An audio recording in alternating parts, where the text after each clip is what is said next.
Welcome to the Ghana Studies Association's panel, Reconnecting Black Internationalism, New Directions in Historical Radicalism. I'm Dennis Lauman, Professor of African History at the University of Memphis, and I'm a member of the advisory board of the Ghana Studies Association and a past president of the organization, and I'm chair of today's panel. I will briefly make a few remarks, acknowledge a few of my colleagues, and then go over some of the logistics of our live stream before we launch into our exciting panel. This is the first of a series of digital scholarly panels sponsored by the Ghana Studies Association. The GSA is over 30 years old and is a coordinate organization of the African Studies Association. This event is produced in partnership with Africa is a Country, a site of opinion, analysis, and new writing.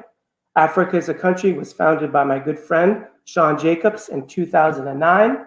All the content on Africa is a Country is published under a Creative Commons license. Today's live stream broadcast is produced by Antoinette Engel. This panel marks the beginning of GSA's partnership with Africa is a Country, and we're very thankful to Sean Jacobs and Antoinette Engel and the team at Africa is a Country for working with us to put together today's program. The Ghana Studies Association's Digital Scholarly Panel Series is the initiative of our current president of the Ghana Studies Association, President Kwesi Penney. Dr. Penney is a professor of music at the University of Michigan, the author of several books on the musical traditions of the Akan of Ghana, and the director of the documentary Gone to the Village.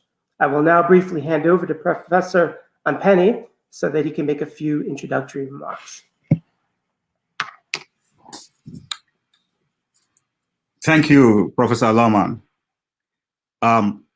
Good morning, good afternoon, and good evening.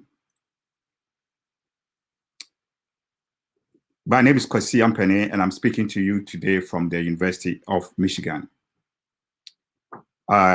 I am the president of the Ghana Studies Association, which is an international affiliate of the African Studies Association.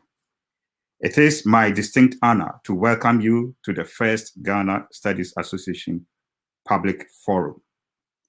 My sincere gratitude to members of the Events Planning Committee, Professors Jesse Shipley of Dartmouth College and Dennis Lauman, whom we just heard at the University of Memphis, and our four panelists. My profound gratitude to our sponsors, Africa is a Country, for broadcasting the forum live around the globe. This is the first public forum, but it is certainly not going to be the last one. So please stay tuned for more in the coming months and years. May I also thank members of the GSA and the general public who have taken time out of their busy schedule to join us today. We look forward to an intellectually stimulating conversations around Black internationalism. While I have your ears, may I take this opportunity to plug in a word for membership drive. To become a member of the GSA or renew your membership, please go to the African Studies Association portal and check the GSA box. Process your payment and you are on your way to enjoying awesome benefits. Thank you again, and I'll hand you over to Professor Dennis Lauman. Thank you, Professor Penney. So I'm going to make a few comments about logistics, and then we'll get started. Each of our panelists will deliver a short presentation of about 6 to 8 minutes. Then they will engage in a discussion with each other and our moderator. And finally, the moderator or I will direct questions from viewers to our panelists. Viewers, that's you, can type questions into the chat features on YouTube or Facebook Live at any time during this broadcast. And we'll be monitoring that so that we can address your questions to the panelists later on. Now let me introduce our moderator, Professor Jesse Weaver Shipley. Dr. Shipley is the John D. Willard Professor of African and African American Studies at Dartmouth College and currently a fellow at the Hutchins Center at Harvard University. Dr. Shipley organized today's excellent panel and will serve as our moderator. So let me now hand over to my friend and colleague, Professor Shipley. Thank you very much, Dennis. Thank you, Professor Penney, who is the president of GSA. Thank you to Africa Country, to Antoinette, to Sean, to Boima, to everyone who's helped make this happen. And in advance, I want to thank our 4 amazing panelists who are rising stars in history and in kind of popular discussions around the links between intellectual work and political movements. So let me briefly introduce the panel, and then I will get us to our first panelist. So again, the title of the panel is Rethinking Black Internationalism. The inspiration for this panel comes partially from the fact that there's been a renewed interest both in popular discourse from music and film, as well as intellectually in political movements, organizations, revolutions, built around an idea of Black internationalism. In some measure, Black internationalist thought and movements arose in the context of physical, economic, political, institutional, and ideological violence against people of African descent in Africa and around the world, and has been a way to think about the connections and disconnections globally. Scholars and popular artists and intellectuals have focused on explicit decolonization movements, ideas of freedom and sovereignty in more abstract and artistic sensibilities, ideas of nationalism and critiques of nationalism, and alternative communities for organizing. Other names for thinking about Black internationalisms have been talked about in relation to South-South relations, various ideas of non-aligned movements, negritude, and Pan-Africanism. All of our 4 panelists today are historians in the midst of conducting groundbreaking projects, nuanced archival and oral historical projects that are about connections, economics, politics, and social orders that emerge in the context of ideas of Black solidarity and violence against African peoples. And each of them has a new nuanced way to think about locality and place, location, and the making of identity and subjectivities, but continually maintaining complicated linkages globally. So I want us to think about all these panelists in relation to reframing and rethinking what we mean by Black internationalism as a political, intellectual, and aesthetic concept. So I want to introduce our first panelist. And as Dennis said, each panelist is going to talk for 6 minutes or 8 minutes or so, and then we'll have a bit of an organic conversation amongst the panel. But all this time, be saving your questions, be sending them in, and think about how you want this conversation to go.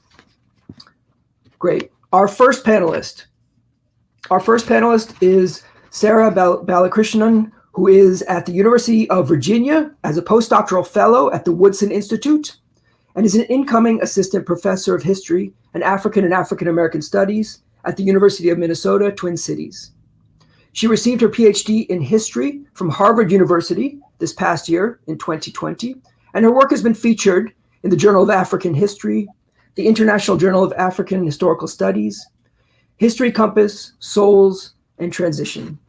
So let me turn it over to Sarah, our first panelist. Thank you very much. Thank you for those introductory remarks, Jesse. And just before I make my comments, I want to thank everyone at Africa as a Country, the Ghana Studies Association, my co-panelists, and especially Jesse Weaver Shipley, Dennis Lauman, and Dr. Kwesi Ampany, the president of the GSA, for organizing what I'm sure is going to be a very interesting conversation today. So to that end, the brief title of my very brief talk is Thinking the Anti-Colonial Public. I want to sort of collectively brainstorm what the concept of the public provides us when we talk about the formation of a colonial state body politic, as well as the rise of anti-colonialism and decolonization. So to that end, I'd like to take a step back and talk about how I developed my doctoral research and why my book project uses the term anti-colonial public to describe the rise and fall of the British colonial state in southern Ghana. Several years ago, shortly before I began my doctoral research in the Ghana National Archives at Accra, Ghana, my supervisor, Emmanuel Achiampong, and I together ran a reading group called African History and Theory. The object of the reading group was to try to identify and analyze texts that specifically advanced concepts or ideas that had applicability beyond the field of African history itself. So I'm talking about theories that told us something about social relations or political processes or the functions of power. And we wanted to assess how these texts developed their theoretical work from its empirical foundation. And it was through this reading group that I think many of us who were involved came to the conclusion that some of the smartest and most broadly applicable studies in African history concerned the formation of collective identities. And by collective identities, I don't just mean national identities. I also mean, per the title of this panel, forms of Black internationalism, ways of conceiving ethnic or racial identity that transcended state boundaries, and that through formations such as Pan-Africanism and negritude, were used to catalyze political movements in many places. And in this respect, I think one thing that historians of Africa and the Afro diaspora have done very well is to trace all these lateral connections between ideas, people, and movements that existed across time and space. At the same time, this conclusion made me question if it would be possible to understand the formation of mass unity through a non-identitarian framework.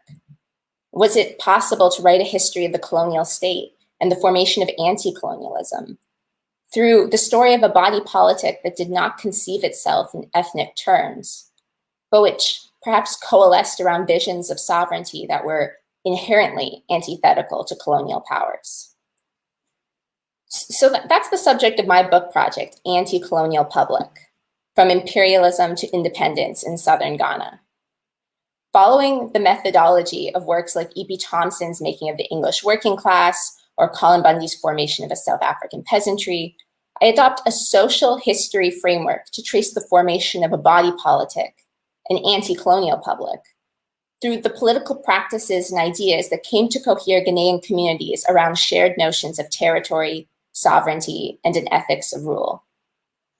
I argue that even before the famous leader Kwame Nkrumah returned to the Gold Coast from London in 1947, areas of the colony had effectively shut down due to civil protests.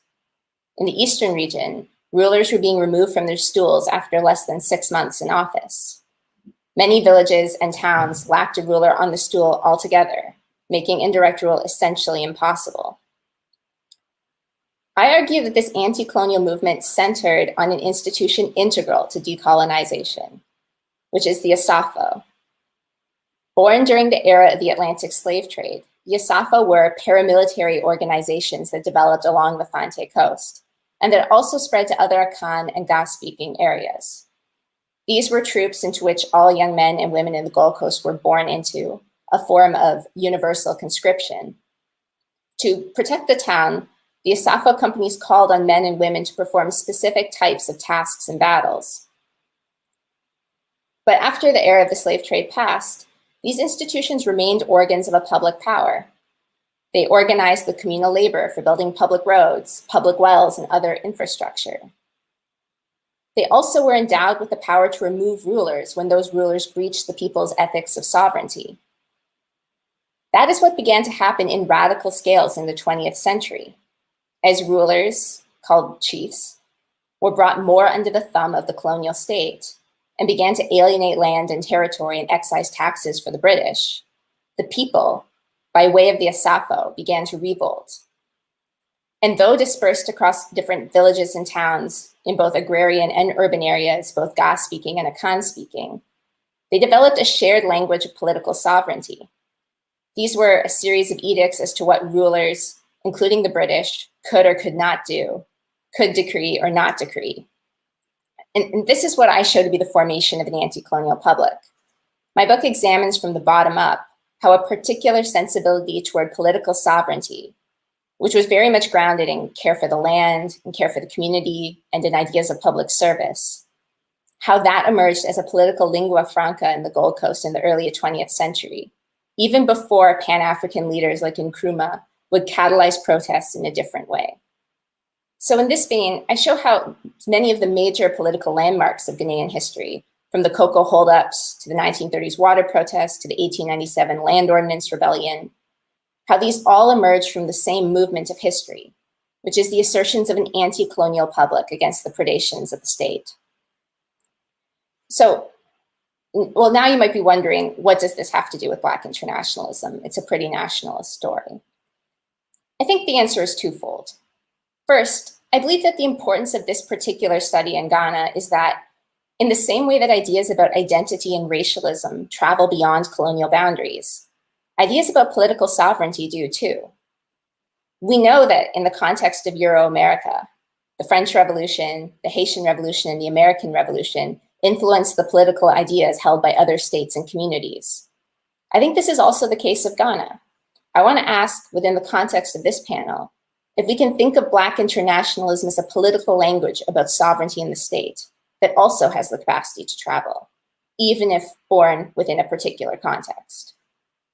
Second, and on a very pragmatic note, the Asafo protests and rebellions and the cocoa holdups that the Asafo helped organize did not go unnoticed by higher brow Pan-African intellectuals. W.G. Sechi, who was a correspondent of George Padmore, wrote to him to describe how the Asafo rebellions in the eastern region of the Gold Coast were the best example of what anti-colonial revolts looked like. J.B. Dankwa, one of Ghana's founding fathers, represented and opposed the Asafo in many legal cases. And Kwame Nkrumah, when he returned to the Gold Coast in 1947, immediately had himself enshrined as the Tufuhene, the leader of the Asafo, and was represented as such in newspapers because he understood how this position translated onto the politics of the working class. So in this way, my project shows how Black internationalism also emerges from national stories tied to land and sovereignty, and how proletarian communities, or what Stephen Fireman would call peasant intellectuals, shaped the political milieu in which the post-colonial state was born. And in this way, my project removes the concept of the public from the Euro-American canon, which is tied to bourgeois ideas about literacy and print circulation. And it places it within the context of a political literacy, a fluency in the ethics and language of political sovereignty generated by the imperial encounter. So that sums me up, and thanks very much for listening, and please do put comments and questions in the chat. They will be fielded to us. Brilliant. Thank you, Dr. Balakrishnan. Our second panelist is Bright Jumpy, who is a PhD candidate in the Department of History at Northwestern University. His article, From Nkrumah's Black Star to the African Diaspora, Ghanaian Intellectual Activists and the Development of Black Studies, is forthcoming in the Journal of African American History. His research examines Ghanaian intellectuals who transformed and radicalized the study of Africa and the diaspora in the academy and intellectually around the world. So let's turn it over to Bright Jumpy for our second presentation. Thank you so much, Jesse, for putting this together. And also I want to thank the people at Africa as a Country, as well as my family, my parents in particular, and my friends for their continual support. So today I will be talking about Nkrumahist scholars. I want to take from the moment that Ghana became independent in 1957. Ghana's independence marked a rupture in the colonial racial order, in the way in which race was constructed and placed within empire.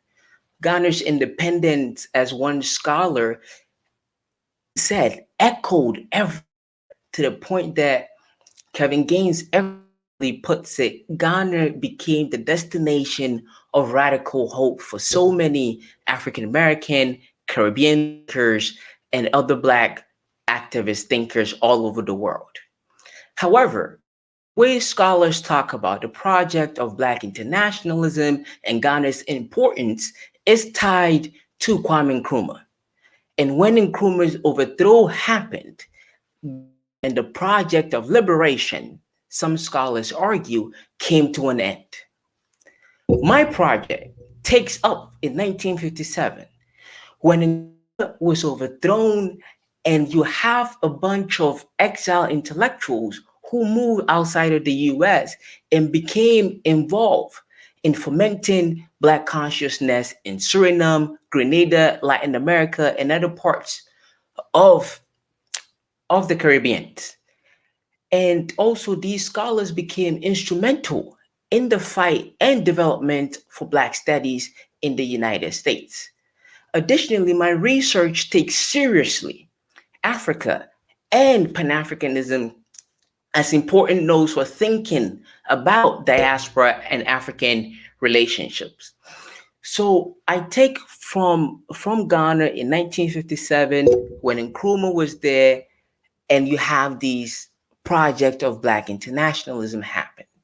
And after he's overthrown, my project then begins to analyze and follow the trajectory of a group of Black scholars and their contributions to Black studies, specifically at Brown University. One scholar in particular engages with pioneers the study of the African diaspora at University. His name was Ananizizinho. Another scholar who I focus on is Nana Kwabena Nketia. Nana Kwabena Nketia was a pioneer in Black studies and was an important player in Nkrumah's cabinet. Other scholars who I pay attention include F. Sutherland, who stayed in Ghana and continued to do the work of Black internationalism post the Nkrumah coup. So the way that I think about these projects, following the trajectory of these scholars, also take me to Dakar, where a bunch of Nkrumah scholars go to Dakar and become involved in the Economic Development and Planning Institute in Senegal, and the ways in which they became embedded in the philosophies of dependency theory and thinking about how can we think and make sense of the post-independence period that was taken across Africa and its impact on African liberation struggles. How do we think about the economic exploitation that was being happening on the African continent by European colonialists, including Portuguese colonial domination, and how these scholars were thinking and trying to generate different forms and different nodes of economic policies that will help, termed as neocolonialism. So in doing that, my project really is centered on this particular moment of 1966. What happens in 1966? Do scholars, as the research tend to suggest, go into decline? Or was 1966 a moment of transformation and great revitalization that brought into place new forms of thinking, solidarities that were formed in the post 1966 period? Thank you. Perfect. Thank you, Bright. So we've already moved in some ways through some of the trajectory of the anti-colonial movements, independence, and then the overthrow of Nkrumah in Ghana, independence in 1957, and then Nkrumah's overthrow in 1966, and the ongoing linkages through various Black internationalist networks. Let me now turn it over to our third panelist. Hermann von Jesse is a Ghanaian PhD candidate in history at the University of Wisconsin-Madison. His PhD dissertation is entitled Materiality in Real Estate, Evolving Cultural Practices of Security on the Urban Gold Coast in the 18th and 19th century. He specializes in urban architectural, art, and cultural history of Africa. His articles include a co-authored piece with Larry Yarak, A Tale of Two Returnee Communities in the Gold Coast in Ghana, Accra's Tabon, and Elmina's Ex-Soldiers, 1830s to the Present, in the International Journal of African Historical Studies. Over to you, Herman. Thank you very much. Thank you very much, Professor Shipley, and thank you very much. And I would also like to thank our panelists and viewers, and I'm particularly glad for the great viewership we are having now. Okay, so today my talk is basically a summary of my second chapter of my dissertation, as was introduced. But so today I'll specifically focus on what I term death, debt, and real estate, 19th century Gold Coast merchant households and global debt markets in West Africa. So basically, my dissertation and broader research interests, I situate that within the context of the African Atlantic world, the Black diaspora, as well as European imperial and capitalist expansions in the 18th and 19th centuries, during and in the transition away from the slave trade to the so-called legitimate commerce.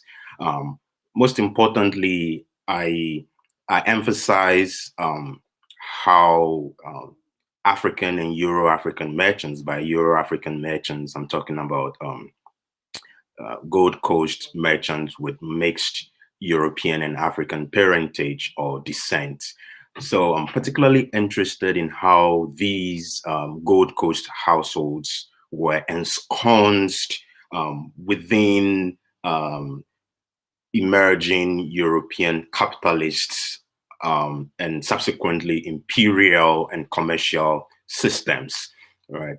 So most importantly, Gold Coast merchants began to use their houses, their stone houses, as forms of collateral in order to secure European and American luxury goods and merchandise, because in the transition away from the slave trade, European and American firms were not so eager to use captives as collateral. But then stone houses became one of the ways to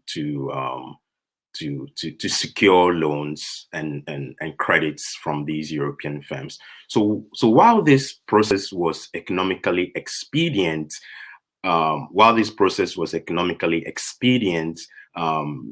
it also undermined houses as permanent spaces of ancestral veneration, and this caused lots of anxieties for the merchants, because houses were also spaces of burial. So now, if merchants were indebted and European firms could confiscate their houses, right? So while these relationships with global debt markets as evidence of African merchants' entrepreneurial skills, it also shows the sort of unequal economic relationships that became a marked feature of subsequent colonization, and that became powerful rallying points that became very much source of subsequent 20th century black or African nationalism, and subsequently anti-colonial agitations. But what I want to emphasize today is the ways in which Gold Coast merchants pre-20th century interactions, economic and cultural interactions with European firms was also the source of new forms of identities and belongings. So particularly, for example, Gold Coast merchants in the 18th and 19th centuries, through their interactions with Europe, were amongst the first in Ghana and in West Africa to refer themselves as to self-identify as Africans, right? So these identities were born out of these interactions with the West, right? And can we see the next slide? So in currently the slide we are seeing, the slide before this picture shows is an example of the sort of stone houses, the Palladian style houses that show the social status, of these merchants. So in your shot there is James Bannerman, who was of mixed Scottish and Ghana parentage. So Bannerman exemplifies this crop of African and Euro-African merchants on the Gold Coast. But for Bannerman, who was educated in England and he had all kinds of connections with European merchant houses, that had a double effect on him. So on one hand, he became very, prominent, and in fact, Bannerman clearly understood the benefits of British industrial development, right? And in his thinking, he thought the best way for the Gold Coast and Africa to develop was rather to toe in the line of British industrial development. And Bannerman's answer to this was colonization. So he saw colonization as a sort of benign way by which Africa could benefit from what he thought was the benefits of British industrial development. But then at the same time, Bannerman also fell victim to this sort of unequal economic relationships that the Gold Coast was having with the West. So all these can be seen in all kinds of wills and testaments where merchants, like we have here with Francis Chapman Grant, with all kinds of wills and testaments that expressed the anxiety of merchants losing their houses and establishments to European firms. And so at this point, it's also important to note that there was there emerged a sharp distinction between family property and then personal property. Like you have in the Chapman Grant extract here, he talks about the fact that families, in order to protect their houses from being auctioned, could rally around and insist that this was family property and not a personal possession, just to save their houses from being auctioned. So these merchant elite from earlier on were saddled with the contradictions in these relationships with the emerging European capitalist and colonial system. Can we see the next slide quickly? Yes. So while merchants were thinking about these relationships, others like Henry Barnes in your short, were more concerned about the importance of real estate as a sort of new revenue, revenue generating system, right? So for people like Henry Barnes, the house as a space of burials was not necessarily relevant compared to its importance as a sort of real estate investments, right? So can we see the next slide quickly before I sum up? Oh, okay. So that apparently was the last one. So to sum up, real estate became or houses became spaces of contestation between Gold Coast families as they negotiated their African identities and also their economic grievances and situations during and in a transition away from the slave trade and legitimate commerce. I'll end my talk here, but I'll welcome your questions and comments during the Q&A. Thank you very much. Thank you, Herman. That was great. We'll have more time to get back to the details. I know we're glossing over a lot of incredible kind of detailed work, and that's, I think, one of the points of this forum is to link these particular nuanced projects to the broader kind of themes. So let me turn it over to our final panelist before we open it up for conversation. Our fourth panelist is Marius Kothor, who is a PhD candidate in the Department of History at Yale University, currently based in New Haven. I know she's been starting her research, but has been a bit, as all of us, limited by the pandemic. And she's also, in the meantime, become one of the most incisive sort of public intellectual voices with work published across digital spaces, including the New York Times. Her dissertation examines the role of an elite group of female cloth traders in Togo's anti-colonial struggle and nation-building process, and how these merchants became icons of Black feminist liberation for African-American women in the mid and late 20th century. So over to you, Marius. All right, thank you. Hi, everyone. I want to thank everybody for having me here today. As Professor Shipley said, my name is Marius Kothor, and I'm a PhD candidate in the Department of History at Yale University. And in my work, I trace the economic and political activities of a group of women cloth traders in Togo known as the Nana Bens. Now, these women are the stuff of legends in Togo. They're iconic. Starting sometime in the mid-20th century, the merchants established economic partnerships with European firms to distribute batik textiles throughout West and Central Africa.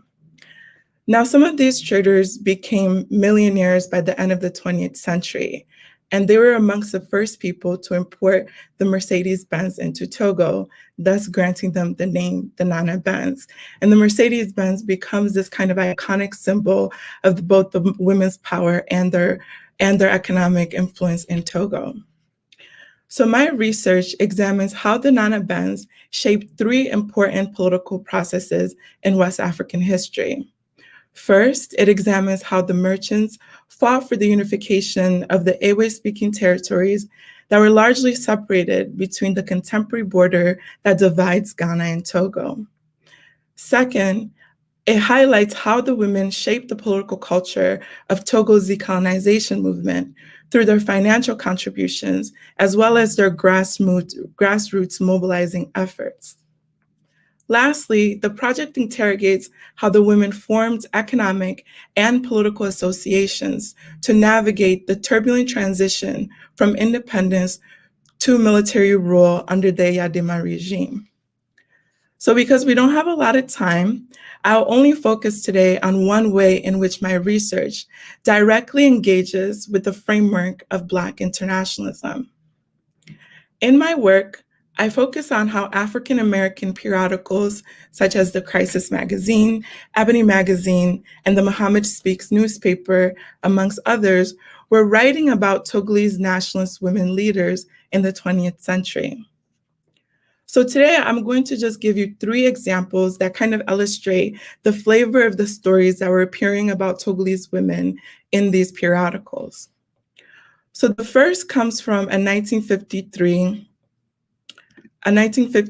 issue of the Crisis Magazine, which reported that on the 15th of January of 1953, at around 6:45 p.m. in Lomé, which is Togo's capital city, a prominent Togolese merchant named Comfort Adreffel Wilson was savagely beaten by 7 policemen, and these were colonial forces, as she walked back home from a meeting of the Committee for Togolese Unity.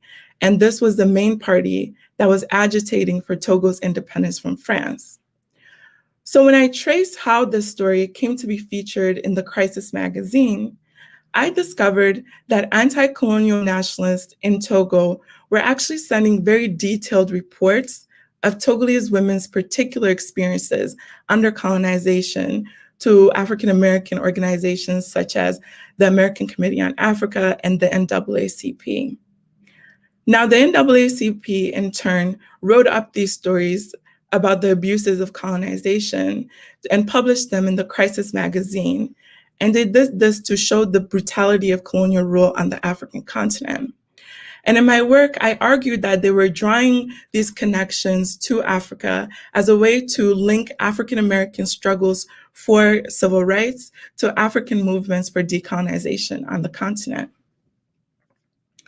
Now, after Togo achieved independence in 1960, African-American periodicals shifted to celebrating all the ways that Togolese women were making inroads into both the economy and the politics of their new country. Now, one of the most striking examples of this was a multi-page editorial on one of the most prominent Nana bands named Eunice Adabunu. In 1963, Adabunu was featured in an Ebony editorial that depicted her as this powerful embodiment of Black feminist liberation by showing how she was involved in the anti-colonial struggle and then later agitated to be elected into Lomé's municipal council, and the ways that she sewed these Dutch wax textiles that had made her extravagantly wealthy. Now, this story tied Black liberation to Black women's economic ingenuity in ways that are reminiscent of the celebration of prominent African-American entrepreneurs, such as the iconic Madam C.J. Walker. Now, in the following year, in 1964, Adjoavi Trenu, one of the first women to be elected to Togo's parliament and who worked closely with the Nana bands as the Secretary General of the Togolese Chamber of Commerce, was also featured in a story in the Muhammad Speaks newspaper, which was the official organ of the Nation of Islam. The article described Trenu as a symbol of the, quote, indomitable spirit of African women throughout the continent, whose basic leadership in the struggle for a better life for their people is perhaps the most iconic aspect of Africa today. And so this was a really important celebration of the ways that African women were leading these movements on the continent, and a prominent Togolese women figure was shown as the symbol of and this embodiment of that kind of movement. So in my work, I examined the text and the images that are used in these stories, along with the private papers of the editors of these publications, and I read these materials within the context of the oral histories and archival research that I conduct in Ghana and Togo, as well as the photographs and the personal items I've received from these women's families. Now, by following the trajectory of these stories, from the ways that they were told by Togolese women and Ghanaian women to the ways that they were written about in African-American periodicals, my work illustrates how Togolese women were co-producing these images and these narratives about their involvement in anti-colonial projects. And therefore, they were not just simply muses for the projection of African-American ideals of Black nationalist womanhood. Instead, I show how Togolese women mobilized these narratives about their suffering and their achievements to shape transnational discourses about the humiliation and the trauma of colonization and the liberatory potential of decolonization. Now, even though this is a history of Togolese women in our contemporary understanding of that category, by following the movements and the narratives of Comfort Adjorafo-Wilson, Eunice Adabunu, and Adjoavi Trenu across Ghana, Togo, and the United States, I reveal that a history of Togolese women's political activism that is constrained by the contemporary borders that define the Togolese nation state is but one portrait of these women's lives. A transnational and a translocal approach to these women's lived experiences is perhaps the most effective for capturing the rich and the dynamic political, intellectual, and economic lives that these women lived. Thank you.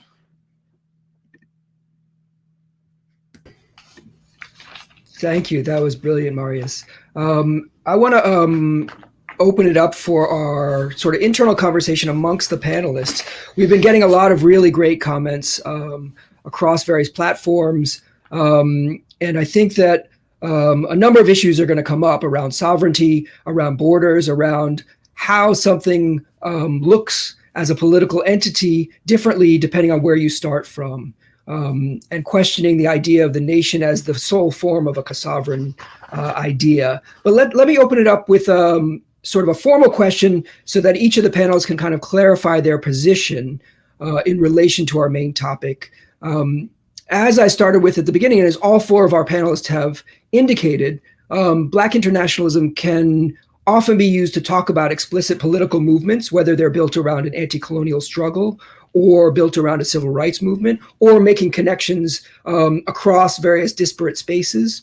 And it can be seen as a way to talk about and theorize and create a methodology for thinking about diasporic connections, peoples of African descent. And we can trace those kind of theorizations in some ways to the same moment as the kind of idea of Pan-Africanism.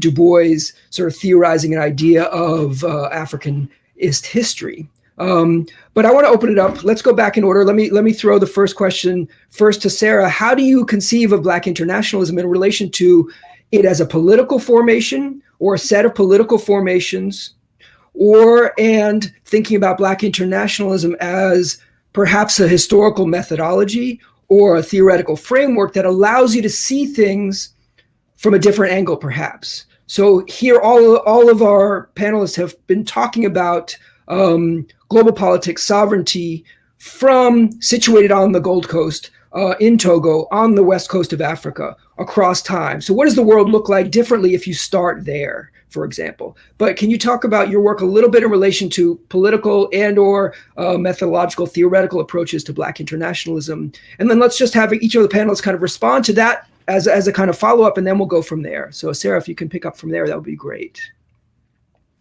Sure. Thanks, Jesse. Yeah, it's a great question. I think that the best way for me to answer is to sort of talk about why I came to the kind of project that I did and why I use the public as a way of thinking about this Black internationalist framework. So when I was in the archives in Accra, Cape Coast, Sekondi, one of the things that sort of constantly struck me that I found very interesting was that when I looked at files of village or urban protests that were mainly conducted by non-literate communities, the terms that they constantly used, like Hermann also flagged, was this idea of, well, this is our public rights. And the word public, of course, was being translated by a British officer. Often people would talk about the Omai or Mai, which in Ghana can sometimes refer to as country, sometimes as public, sometimes as nation. But there was really a set of political claims being constantly put forward, whether these were in the cocoa boycotts or boycotts against the water ordinances or the municipal ordinances. We can talk about any types of protests in the Gold Coast.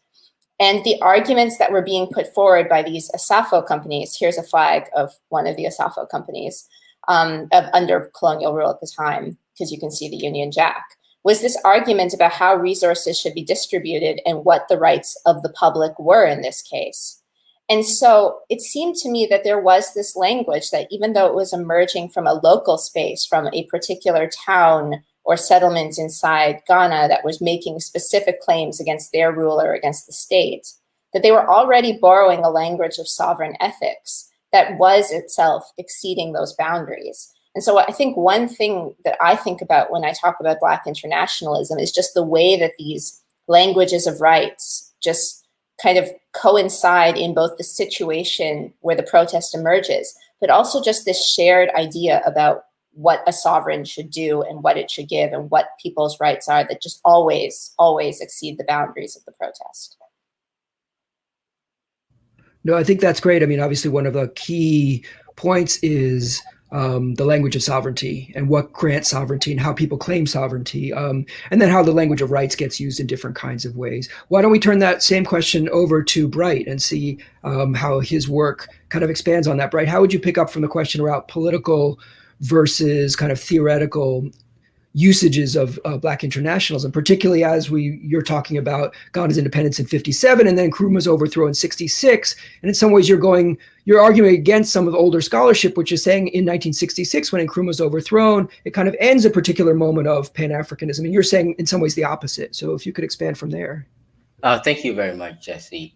Because I really think the way that scholars think about Black internationalism, most of the time, the focus is actually scholars looking at activists and intellectuals who are coming from North America particularly. And when they do that, Black internationalism, the way they think about Black internationalism is this phenomenon that does not really engage with Africa. What we see is this focus of this one way, everybody coming to Ghana. Ghana is this particular space where people are participating in this engagement of Black internationalism. For example, Du Bois's project of Encyclopedia Africana becomes a project that you have a number of Africans and African Americans engaging in that. So for me, I take the concept of Black internationalism and I ask a particular question as to where is the role or place of Africa within this conceptualization? What does it mean to place Africa within Black internationalism? When you ask such a question, it opens up new avenues to think about this project more broadly, by which I mean, when I open it up, one thing that I begin to realize that instead of just focusing on the one exchange that scholars have constantly emphasized, the number of Black people coming to Africa, and we start looking the opposite, especially wake of Nkrumah's coup, that is when we uncover a new exchange that was vibrant for the development of Black studies, that was vibrant for creating a political and Black consciousness for those who were working in Suriname, in Grenada. So it allows one scholar who I focus on to make the argument that we have to move away from this frozen entity, Africa frozen entity, to an Africa that is more dynamic, that is more vibrant, because Black internationalism, just as it's very close related to Black Atlantic, is not Africa at all.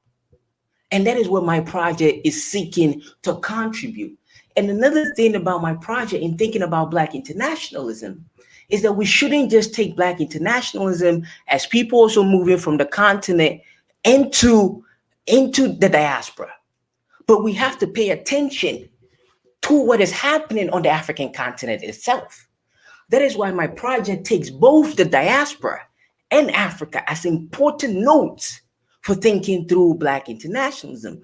So I follow a bunch of Ghanaian scholars who moved back from the US and become involved in what was happening in Dakar, in the Institute of African Development and Planning. Because when we take that as a space for thinking about Black internationalism, we see that these Ghanaian intellectuals are working with people from Southern Africa, with people from East Africa, with people from West Africa. So it allows us to also rethink Black internationalism that takes Africa and the continent very seriously, but on the continent as well. Thank you. No, thank you, Bright. That's really great. Let's throw that to Hermann now. And in a sense, perhaps Hermann is a bit provocative in relation to these more current kind of instantiations.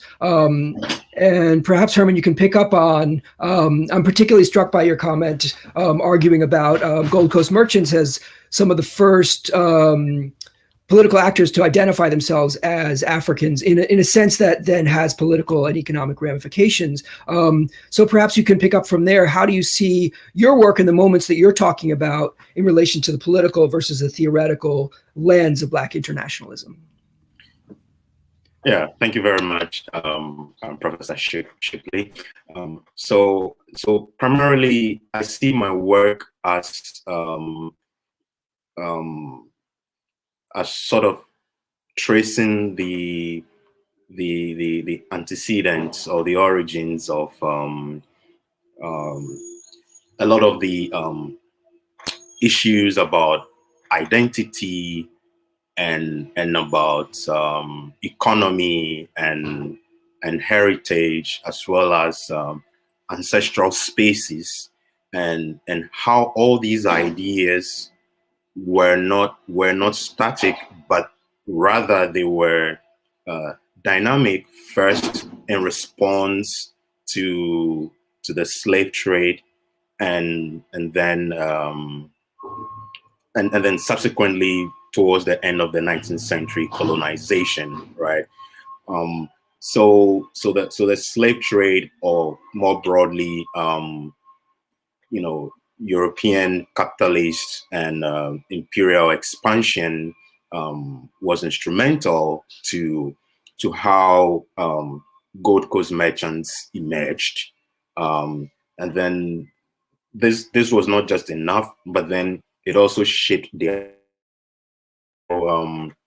so ideas of being African, and even the very concept of Africa as a continental-wide geographical reality comes from this early encounter with Europe through the slave trade. And incidentally, the slave trade also represented West Africa's first cycle of debt, right? So there's a sense in which the emerging global debt markets and capitalism very much shaped identities, including African identities, including Black identities, because for the very first time, you see merchants writing about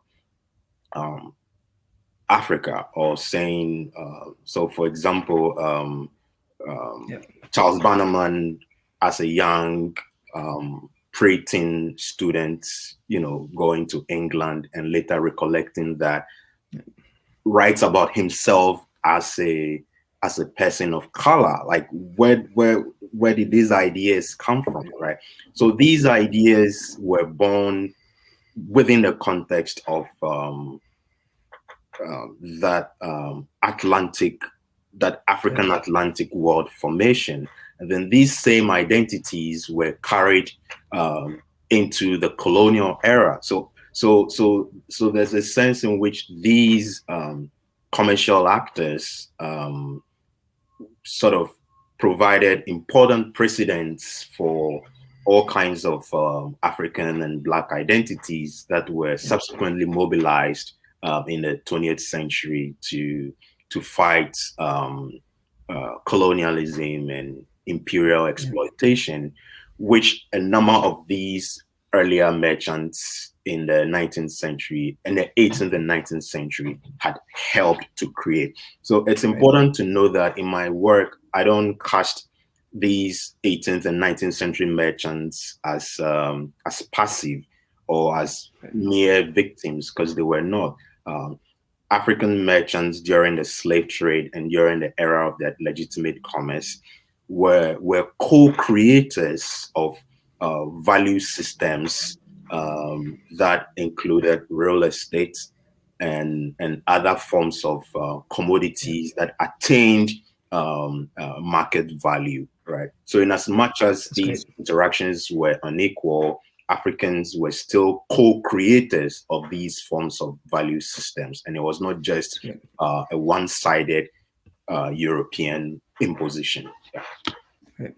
No, thank you, Herman. I mean, I think that throws us perfectly to our final panelist, Marius, who in some ways thinking about the relationship between property, land, property as saleable goods, the movement from the extractive kind of economies and the incredible violence of the slave trade towards other forms of active engagement with political economy. So Marius, maybe you can pick up from there and answer this question before we have lots of brilliant questions from our audience. So we can start to open it up, but perhaps you can give us a little bit of your take on the sort of political versus the theoretical lens. What does Black internationalism do in some ways for recentering some of the ways that historians have worked, particularly with your project, because you've moved from Herman's project slightly to the east. And so we're thinking about borders here too, in the sense of you're questioning the very formation of nationalist borders, and you're questioning, particularly in a very profound way, the gendering of the idea of what an internationalist is. So maybe you can pick up from there. Yeah, I think I'd like to speak to the question of like, what is the relationship between politics and theories here, because one of the most important contributions I want to make to this literature is thinking about when we center Togolese women in conversations of Black internationalism, what do we see? And I argued that we actually see a more expansive definition of what Black internationalism is, because I focus specifically on Ewe-speaking women who are very active in the movement to unite the Ewe-speaking territories, which eventually fails, and their communities are then separated between Ghana and Togo. And because a lot of these women are merchants, they had to travel between those borders constantly. And their political activities were informed by the fact that they had to deal with this border. And their activism then informs the ways that African Americans are theorizing what liberation for the Black race should or could look like. And especially for women who are powerful merchants, you see a lot of conversations start to happen about in the Black press about how, like, especially for the Nana Benz, how their economic activities was central to the liberation of the Black race. And so my work is really thinking about broadening the definition of the international and Black internationalism, because I'm dealing with two different communities that are now separated by a pretty, I guess, in some places porous, but in some ways really strict, how they're dealing with those borders and how they're thinking of themselves as either Togolese or Ghanaian, and when those identities become salient. And then their political movements are then informing these broader transnational discourses about what it means for Black women to be at the forefront of Black nationalist movements, and how Black women merchants, powerful entrepreneurs, can provide the pathway for the liberation of the Black race through their economic activities. And so those are some of the important ways that I'm thinking about the relationship between these women's political activism and the ways that it's informing theories about Black liberation in the transnational sphere. Thank you. That's great. We have some amazing questions from our various digital platforms. Let me start by consolidating some of them and then move into some of the more specific ones. There are a couple of them that are around two issues. One has to do with the sort of concept of the archive. So again, whoever wants to pick up with this, let me sort of make it a little more informal. But a number of people, and this was something I was thinking about, are asking questions about the archive. What does the archive mean to you guys? How are you rethinking the archive? And when we say archive, you all are real historians, unlike some of us who pretend to be historians. You have a really complicated sense of the idea of the archive, but part of why I find all four of your work as kind of at the forefront of where scholarship is going. You're also questioning the archive while drawing on sort of traditional archival projects at the same time. So I don't know does someone want to pick up from there? And then sort of we can move around the question about the archive and how does using the archive. Maybe Marius, you can pick up if you don't mind, because I was, as you're saying, I'm thinking about you're crossing something which is supposedly a border and saying it's in itself being questioned. So the very lens around which we're thinking about that border, and as a scholar that you're thinking about that border, also makes it visible and invisible in different ways. So if you wanted to pick up there, and then let's just move around. Yeah, sure. Thank you. So in terms of archives, because I'm dealing with a group of women who did not keep written records of their lives. A lot of these women did not gain literacy because of the ways that French colonial education in Togo and other parts of Africa was really restrictive, particularly when it comes to women's literacy. And so I had to get really creative about what sources that I look to for these women's ideas, because this is really a project about the ideas that women had about what they could do to liberate their communities from colonization. And then later on, my project looks at the ways that they are navigating the turbulent years of Eyadema's rise to power in Togo. So I'm dealing with how do I access these women's ideas when they don't write them down? And I think a lot of intellectual history is focused on people who we have their written ideas, and those have obviously. But what ends up happening is that women like the Nana Benz who do not write their ideas down, you can't look to their ideas for their written records for that kind of information. So sources that I use include the textiles that they produce. The Nana Benz produced really beautiful textiles, and a lot of those textiles contain important ideas about how they were conceptualizing the building of the nation and decolonization. So I look at the iconography, as well as the words on the textiles as a way to get at the ideas that they were formulating. I also do a lot of work with oral history, so I interview the women's families, are a really important source for my research, but also a lot of the songs that were sung at that time, a lot of the poetry that has survived to this day. And I read all of those sources within the context of the traditional archival sources to ground this work within like a really robust framework of how do we think about the ideas and the intellectual contributions of people who do not write down their ideas in formal documents. And so I also use photographs, have also been a really important source of my historical analysis. So I put all of those together to form this really rich picture of how these women were theorizing their political activism. Does someone who wants to pick up from there? Maybe Bright, do you want to pick up there and talk about Sure. your archival work kind of transnationally is really sort of picks up from that in a slightly different angle? So I'll pick up on what Marius was about, because our research very much are in conversation with one another. In terms of, I use archival work, but in terms of thinking about the archives, I have some challenges that I faced. So to highlight an example, there is one particular scholar by the name Dovi Afesi who I studied. Dovi Afesi became involved in the Grenadian Revolution. He was invited to come and give lectures to the Grenadian people and tie the Grenadian Revolution to what was going on in Southern Africa. The problem when I recently visited Grenada was that Grenada does not have a national archives. Grenada's National Library has been closed for years. When I asked people if they remember Dovi Afesi, people did not recall him at all.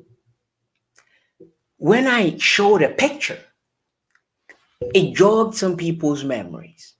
So I am then trying to use both some of the archival materials, because he used to work at UMass Amherst, that placed him in Grenada to ask certain questions, and then use photograph to also as an avenue to ask different questions of this person who seemed to be completely missing in thinking about the Grenadian Revolution, even like Ghanaian history and other histories as well. So the archives becomes this double edge where it has limitations, but it's important as scholars to then think through how far can we get despite these limitations, oral sources, oral interviews, photograph, and other sources that I draw on. Thank you. Sarah, Herman, who would like to pick up from there? Sarah, you want to go for that? I can do that. Right. So for me, I have like a different understanding of the archive. So for me, the archive is not just a stack of documents, papers, going way back, right? But for me, material culture is an archive, right? So I visit all these historic homes in Accra, Osu, Anomabo, and Elmina, and people show me trade goods, gold pieces. I interview people who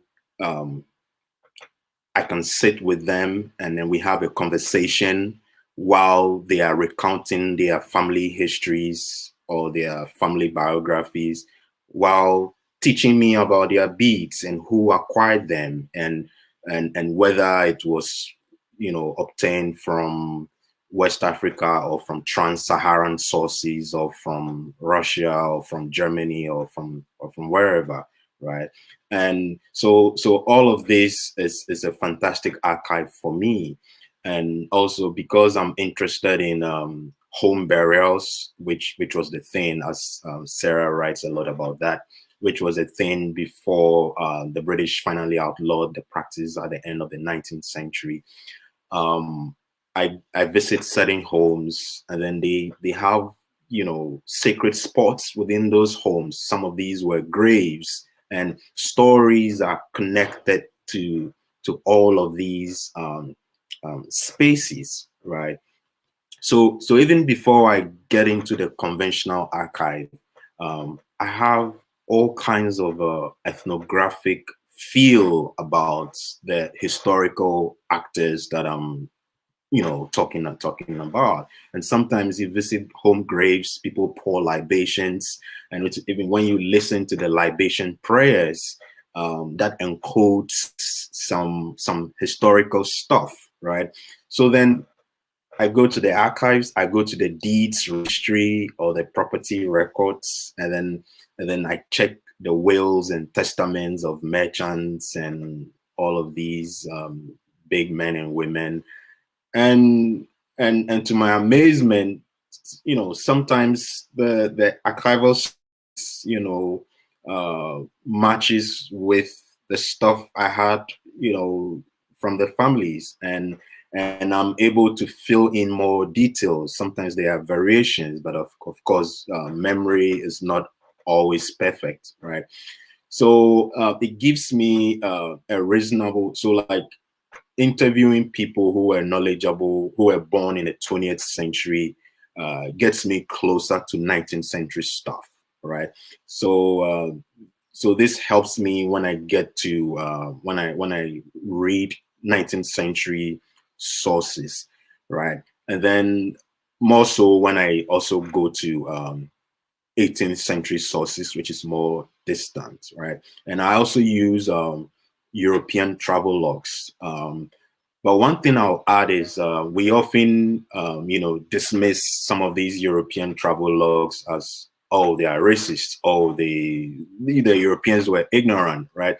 But I mean, that is sort of almost the stereotypical reading of some of these sources, because in some of these sources, so particularly Louisville Romer's a description of the coast of Guinea. This was somebody who, Europeans, when they came to the Gold Coast, had to learn Gold Coast Portuguese, right? All the Wulome, or the priests and the priestesses, who had powerful shrines, also spoke Gold Coast Portuguese, right? So sometimes some of these Europeans were intimately connected to these authority figures, and they were their African interlocutors, right? So reading these European travel logs carefully can really generate all kinds of useful historical ideas, and something which I personally find very fulfilling, because some of these Europeans, besides speaking Gold Coast Portuguese, also understood the local languages. Like Roma had lived in Osu and Accra for 12 years. Cruikshank had lived in Cape Coast and Nanomabo for 18 years and spoke Fanti and, had a local wife. So all these sources, when read carefully with other European archival sources and then court records, because for me the real juicy part are the court records, because with the court records you get to read African perspectives directly, right? Because now the Africans were they were voluntarily taking their cases to these emerging colonial courts from the 1850s. So we get a feel of their grievances, their concerns, and how they themselves were called upon to explain their own cultures with regards to property, home burials, and even slavery. And then and finally, the property records tells us a lot about African merchants, because African merchants were writing wills and testaments, and this included women, right? Women also wanted the best deals in marriages, right? So women were asking these emerging colonial courts in the 19th century to sort of execute their, customary arrangements and preferences, right? So all of these, archives, including the oral sources, when put together, helps us get to that historical reality. Yeah. No, that's great. I mean, and that really links us to Sarah's work in a number of respects. Sarah, how does that pick up in some ways a still historical project, but sort of a slightly more adjacent contemporary moment, and in some ways political actors who are seeking certain kinds of things economically and politically, which are very pointed? How does that sort of come out in your archive and the kind of things that you're working with? Yeah, thanks for that question. I mean, I really share in the same challenges of the archive as Marius and Hermann have both talked about. I share with Hermann the challenge of the 19th century archive, which is just much smaller and less detailed than 20th century work. And then also with Marius, where I'm studying people who mainly did not get to write their own thoughts and accounts of things. And so that's an obvious barrier towards understanding their perspective. So I guess the way that I work with the archive is sort of several-fold. In the first place, when I started my doctoral work, I didn't know exactly what project I wanted to have. I just thought, well, if I stay in the archives long enough, I'm going to come up with something that I really care about. And the way that I really came to this topic was in most of the Ghanaian National Archives, there are these large boxes called Native Affairs folders. And these were basically these kind of catch-all boxes where colonial state officials would deposit anything that seemed to do with indigenous life or indigenous conflicts in communities, rather than something that neatly folded into departments of the colonial state. And that was where, like Hermann was saying, those were the juicy parts for me. They were really where you heard people's thoughts and concerns and livelihoods be actually expressed in texts that were petitions or court cases or letters of concern. These were the places where I read that language of the public and of land and of all these things that communities were really concerned with. So I think that's where I really start a narration from the colonial state, was to kind of do away with the official colonial state files of the different departments and begin on the local level and try to see from the local perspective what the growth and the fall of the colonial state looked like. But second, I mean, I really borrow from the same sort of material cultures that Hermann was talking about as well. I look at Asafo flags, I look at proverbs, I look at the very early colonial dictionaries that try to trace out proverbs and stories and myths as a way of trying to think about political ethos and language. This Asafo flag here was from the early independence movement, but you can see some of the congruence it had with the early colonial flags that are still about sort of expressing political ethos inside society. And so that's the way that I try and think about the archive. Is I think there is a story that the colonial state expresses in their official folders, but I think that there's also a story that you can read when you say, well, I just want to look at the local level and I want to see what mattered to people in court records and testimonies and petitions and in their flags and in their proverbs and in their stories. And that's pretty much how I try to build my project. There's a number of other questions. Obviously, there's a lot to pick up on here. But there's a lot of questions that have to do with the relationship between diasporic, African-American, but other diasporic intellectuals and movements and what's happening on the continent. And some of those questions have to do with disciplinary questions, sort of as scholars and intellectuals. What do you see the relationship between African-American studies, diaspora studies, African studies? A number of them are also interested in questions about Black intellectuals, for example. So how do Black intellectuals play explicit role in movements in different kind of moments? And how does that then become something? So for Marius, for example, several people are asking about the relationship between African-American images of African women and what that does. Several people are also asking Bright about the relationship between what's happening on the continent and African intellectuals who are then becoming mobile. So who would like to pick up sort of those questions around discipline or around diaspora, either around the disciplinary aspects or the kind of intellectual aspects? And a number of you also talked about the sort of relationship between intellectuals and then people on the ground, political actors who have a specific thing at stake, but are not claiming sovereignty, the language of sovereignty, but then that gets picked up by people who are then, making a claim on a state or questioning a border. Who feels like they want to pick up from there? Marius, you look ready. Anyone? Bright, anyone? Bright's muted. Bright, you're muted. Hello, can you guys hear me now? Yeah. So, I mean, in terms of thinking about Black intellectuals and diaspora connections, I think when I think about my own work situated in Ghana, Senegal, Suriname, and Grenada, and the United States, these important nodes, I think is essential and important to understand how these Ghanaian intellectuals who I'm studying, the kind of ideas, inclusionist ideas that they bring to these places, shape the local discourse. And the local discourse in turn also shape them. So the way that people are articulating Black internationalism, Black liberation in North America, that these Ghanaians are doing, is completely different from those who stayed behind in Ghana. Is also different from those who stayed behind in Senegal and elsewhere, because they're being shaped by these networks, and these networks produce certain sorts of ideas and that people are concerned about. So, for example, in Senegal, the scholars there are mostly concerned with underdevelopment and unequal exchange. What did the impact of colonialism, exploitation mean for African economic policy and economic development? Those in North America are mostly concerned about challenging this notion in Black studies of a frozen Africanity, whereby Africa is frozen in time after the slave trade. Africa does not exist.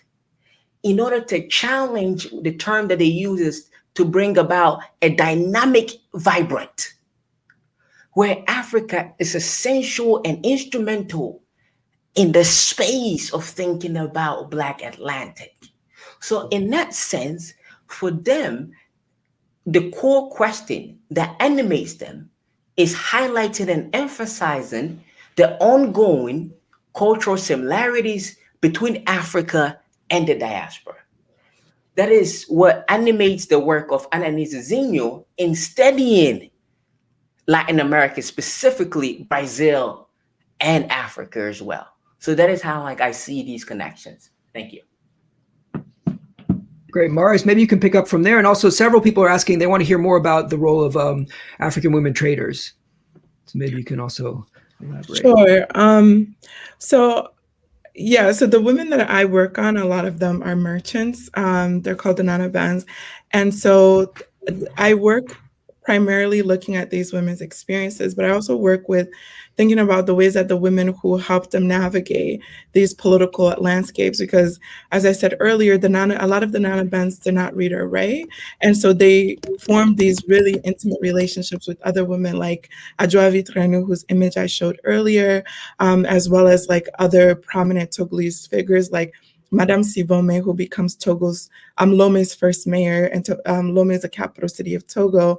And so I look at how all these women work together to navigate these turbulent political transitions in the history of what is now Togo, but was part of a larger region at that time.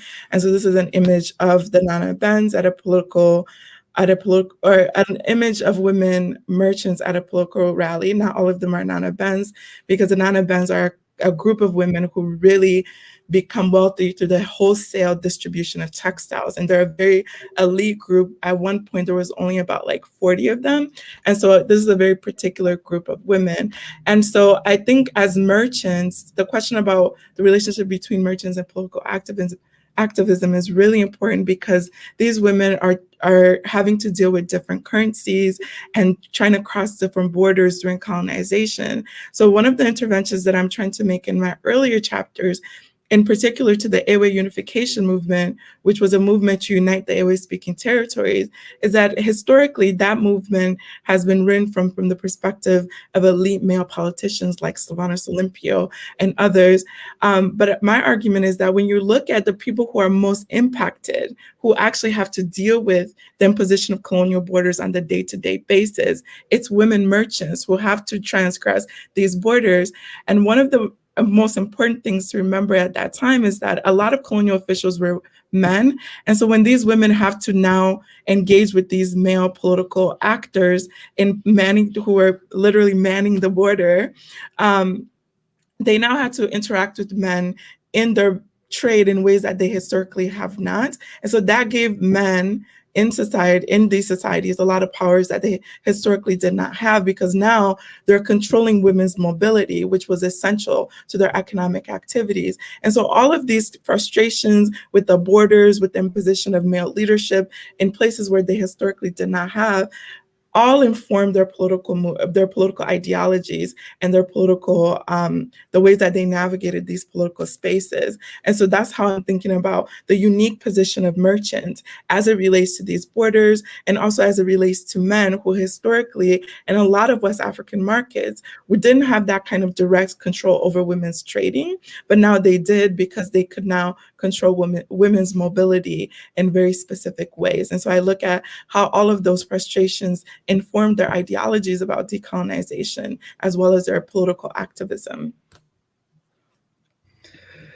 Yeah, Dabby, that's great. I think the question around, the other question that a lot of people are asking about, as I said, is maybe people want to address.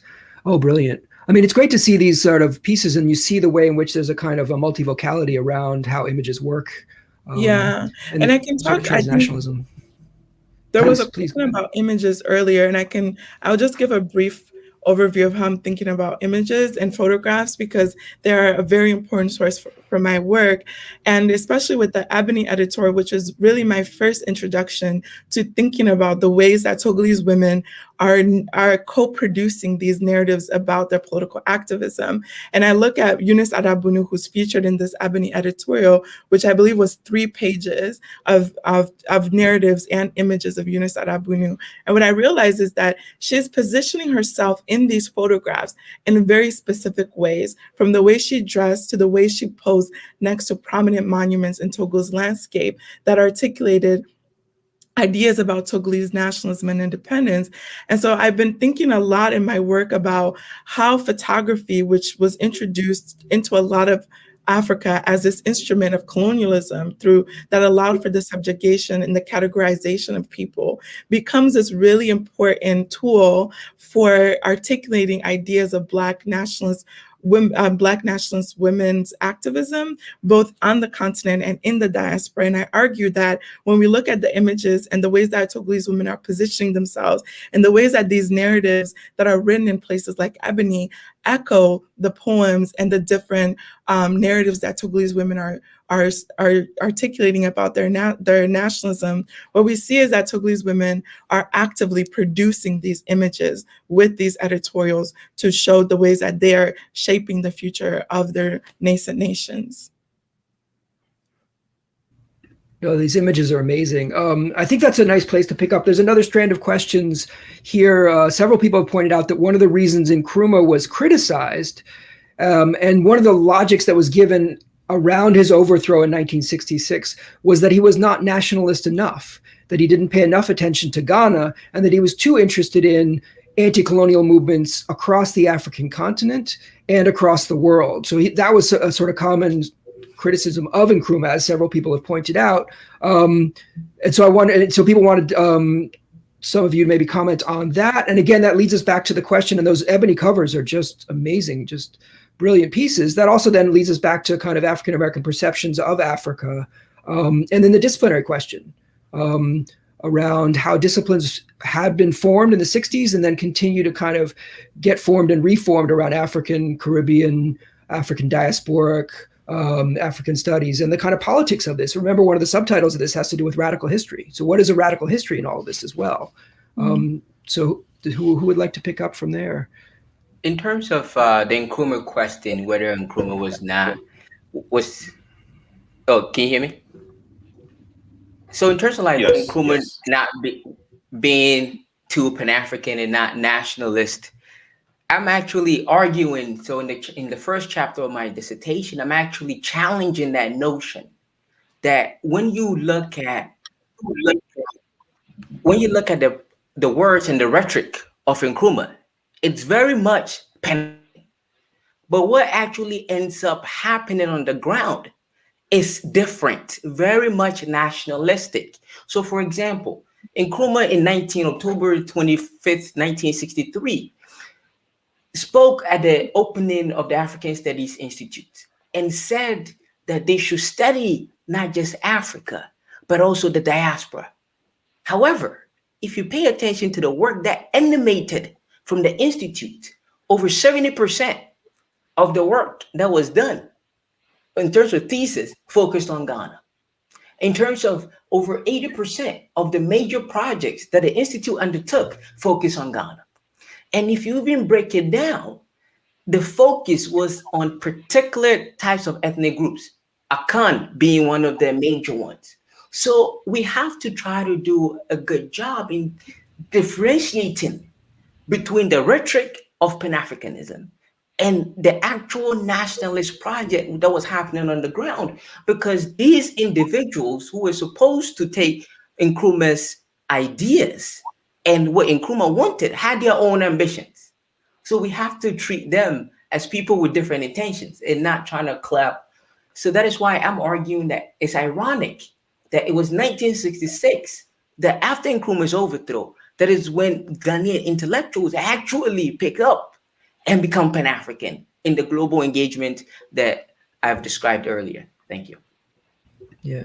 Who wants to pick up from there? I mean, this is a really crucial point. And it also ties into Karina, Ray, and several other people are asking about sort of broader questions around race and violence along these lines. So how does racial solidarity and different forms of solidarity tie in to these questions in different moments? Again, because it's sort of it's a question of nationalism versus other forms of solidarities for some people. And these are explicitly being debated at Pan-African Congresses, at various other movements. So who wants to pick up from there? I can talk, Jesse. I appreciate all the questions that have been asked, and to try to answer a couple at the same time. One of the questions that Dr. Karina Ray asked is, what histories are erased with the concept of Black internationalism, what's privileged? And I do think that there has been a tendency up until quite recently to think about Black internationalism mainly in terms of top-down figures, the relationships between leaders, things discussed inside conferences, letters written between congresses. And I do think that there is a tremendous potential for an opening in trying to think about internationalism from all these broader aspects that don't necessarily start with top-down intellectual activities, but that do begin in local bases that highlight concerns such as textiles and borders, such as issues to do with land and water. And so I think when it comes to this Nkrumah question, and even the question of why to think about a public that's a non-identitarian, that was a question that was asked, was why think about the public outside of the nation?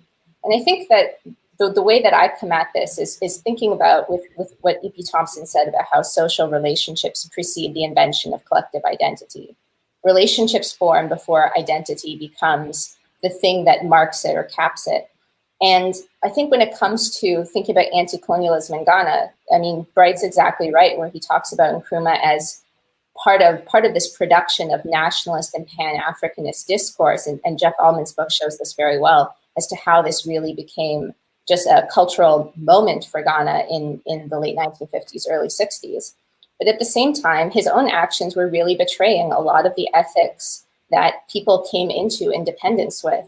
So I have these letters written by the Nkrumah government to Asafo communities in the central region in the early 60s, where he says, look, give your public labor like you used to, or we'll sink your boats. Here's a list of all the boats you own, and we will sink them unless you provide labor to the Ghanaian state. And this was seen as just a wide betrayal of exactly what the revolution was fomented for on these, like, in the more agrarian and coastal communities that were not as linked to the central government. So I think that there is a way to try and take apart this concept of internationalism and say, yes, there is the discursive realm, and there's the conferences and the congresses and big men who talk about things. But there was also all these movements on a local level that were founded in local concerns that very easily became international because they were shared concerns amongst many people across borders. Somehow, strangely, we're sort of moving towards our final moments. This is, I mean, it's incredible. I feel like we just started. We still have some time left, but I want to sort of indicate perhaps each panelist would like to take just a moment or two to reflect, because I think one of the things, as I started out by saying, one of the things that's great about a forum like this is we get to hear some of the really nuanced, detailed work that you guys are doing, both on the ground as well as then in your kind of thinking about kind of narrating stories. But then you're also constantly reverberating with the political moment that we're in, with the broader theorizations and their own history. So perhaps to wrap up, each one of you can just kind of bring us back to how your work links to this concept of Black internationalism. And again, this concept of radical history. What is your work doing? How do you link the particular stories that you're trying to tell to a broader understanding of how those stories have been told over time and the real political engagements with telling stories? Because at the end of the day, as scholars, we're trying to speak to the past, the broader past, the particular nuanced things that we're looking at, but then also the rich context that make the telling of those stories themselves important forms of memory.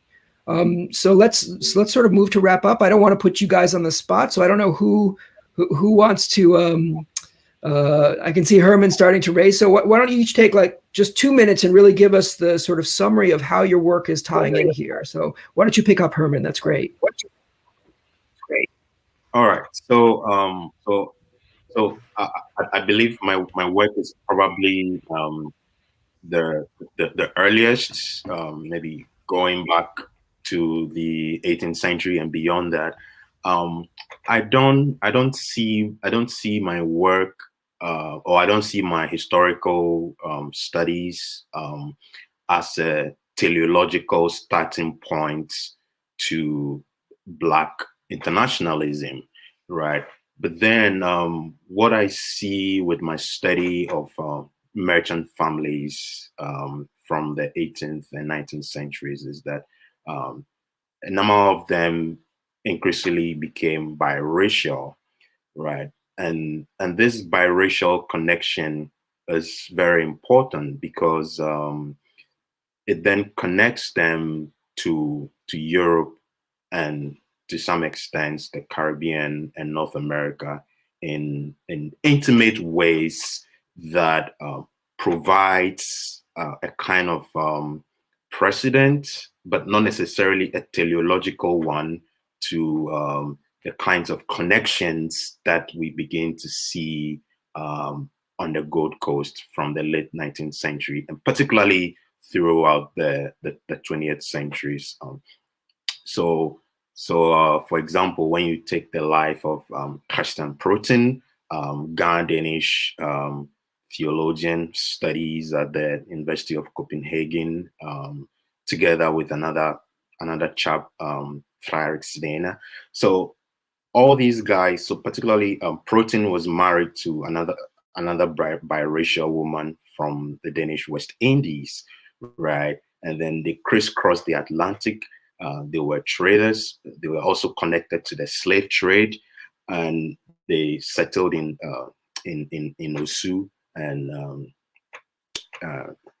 Proten's wife Rebecca dies in Osu, right?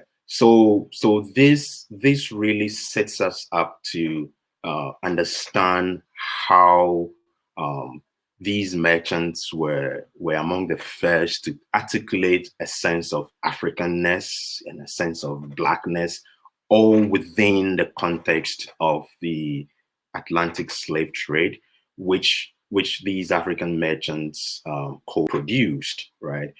And eventually these same ideas of Africanness or Blackness was sort of mobilized in a fight against racial injustices and anti-colonial agitations, right? I mean, I'll stop there. I don't want to go on and on and on.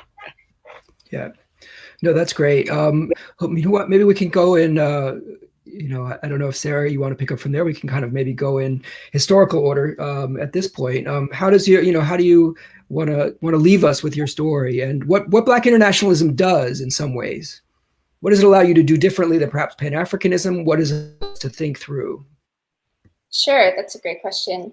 I would say that I think the one thing my project is very concerned with is showing the social richness of anti-colonialism and really showing all the many ways, the many facets, the many concerns, and how many very different actors were involved in sort of reimagining a new sovereign order and implementing that on the local basis, even before the period of actual decolonization.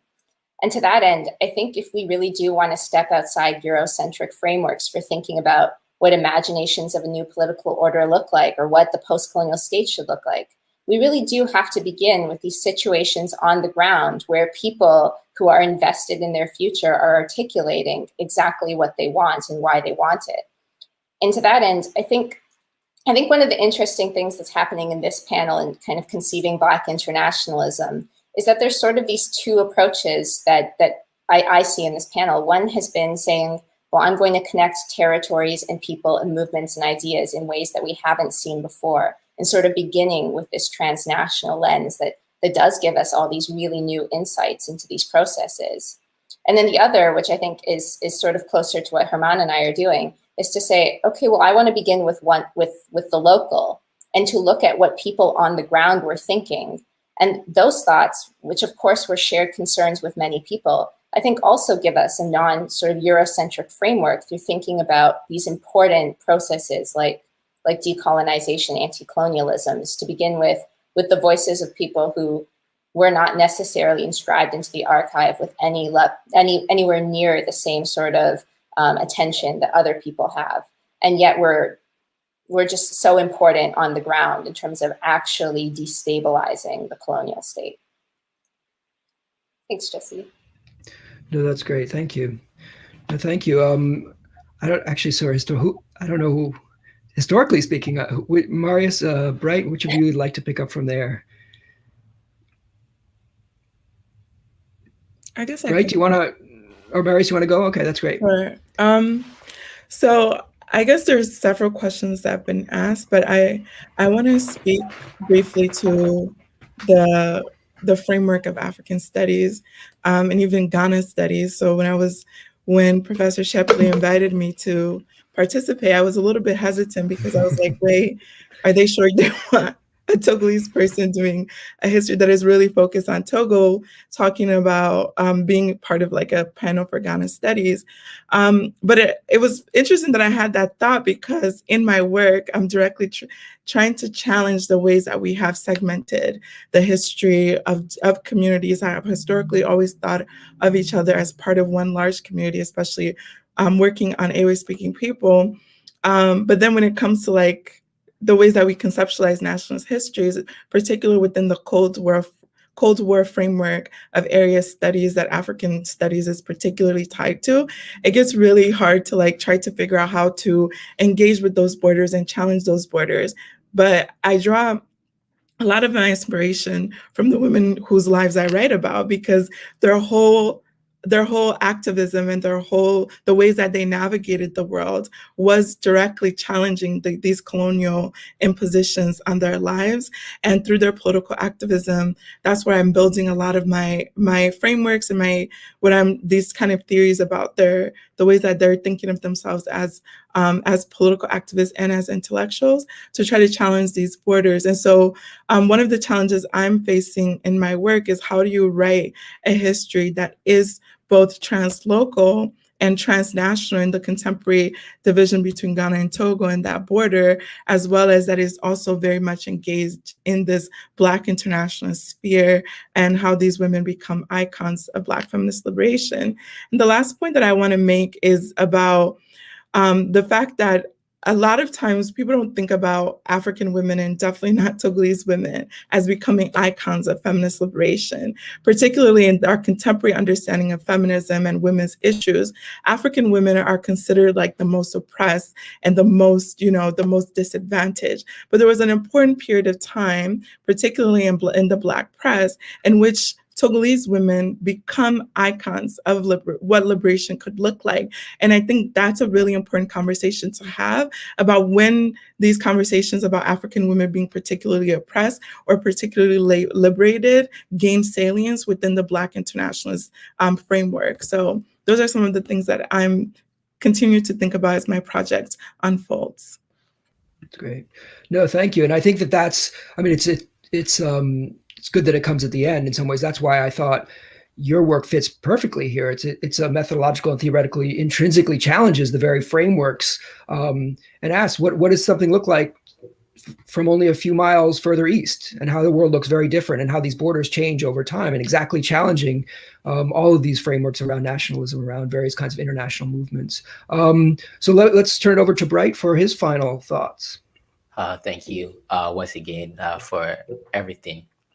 So in my concluding remarks, one thing that I want to make mention is that what happens when we decenter the nation state, in this instance, Ghana, and focus on a network of Ghanaian men and women who became involved in the project of African liberation, Black liberation, and other different projects to center Africa as a core part of Black studies and to raise Black consciousness throughout the diaspora. What happens then is that it puts Africa in a strong conversation with the diaspora and treat Africa not as a frozen entity, as I mentioned earlier, but as this dynamic vibrant that is continually in conversation with the African diaspora. What happens too when we focus and treat Africa as a space for Black internationalism and look at Africans participating in Black internationalism on the continent, it reveals the ways in the solidarity movement formed within these spaces, and how there was a moment in time when a sort of liberation that was linked to neo-colonialism, linked to attacking and addressing empire, use the words of Adon Geraci, world making after empire, the possibilities that happened. What happens when we follow these networks? One thing that we begin to see is how these networks were very much gendered, and how in what ways did these gendered networks shape the scholarly production and intellectual work that form and shape social science on the African continent, about Africa in and of the continent. Thank you. Oh, thank you. I can't believe we sort of reached the end of our time. I feel like we're just starting, and I hope this is the beginning of a set of conversations and a set of publications from all of you. And again, as I said at the beginning, for those of us who weren't here, part of what's exciting about having the four of you on this forum is that you're all doing very specific, nuanced research that lead us to rethink these kind of broader formations of globalization, of cosmopolitanism.